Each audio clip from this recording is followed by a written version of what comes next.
انسان کی انسانیت تب ختم ہوتی ہے جب اسے دوسروں کے دکھوں پر ہنسی آنے لگے۔ زندگی کا ہر امتحان انسان محنت اور ذہانت سے پاس نہیں کر سکتا۔ بعض امتحانوں کے لیے قسمت کے علاوہ کوئی اور چیز درکار نہیں ہوتی۔ زندگی جب بھی رلائے تو سمجھ جانا گناہ معاف ہو گئے، زندگی جب ہنسائے تو سمجھ جانا دعا قبول ہو گئی۔ انسان کی ہر سانس اسے موت کی طرف لے جا رہی ہے اور انسان سمجھتا ہے کہ وہ جی رہا ہے۔ امید آدھی زندگی ہے اور مایوسی آدھی موت۔ معصوم بچپن، گمراہ جوانی، محتاج بڑھاپا اور بے رحم موت، بس یہی زندگی ہے۔ زندگی میں اگر برا وقت نہ آئے تو اپنوں میں چھپے ہوئے غیر اور غیروں میں چھپے ہوئے اپنے کبھی نظر نہیں آتے۔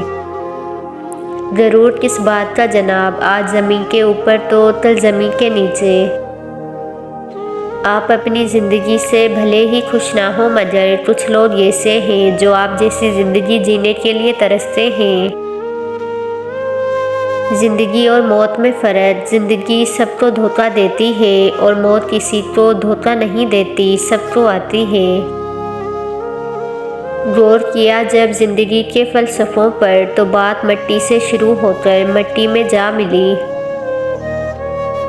عزت دار انسان ہمیشہ دوسروں کو عزت دیتا ہے کیونکہ انسان دوسروں کو وہی کچھ دیتا ہے جو اس کے پاس ہوتا ہے۔ خوبصورت چہرے پر جھریاں آ جاتی ہیں اور پرکشش جسم بھی ایک دن ڈھل جاتا ہے، لیکن ایک اچھا انسان ہمیشہ اچھا ہی رہتا ہے۔ عمر اور زندگی میں فرق، جو اپنوں کے بنا گزرے وہ عمر اور جو اپنوں کے ساتھ گزرے وہ زندگی۔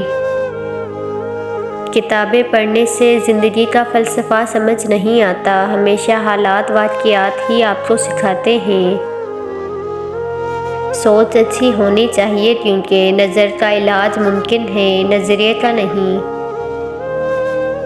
ہر گمشدہ چیز وہاں سے ہی ملتی ہے جہاں وہ کھو جائے، مگر اعتبار ایسی چیز ہے جہاں وہ کھو جائے وہاں سے کبھی نہیں ملتا۔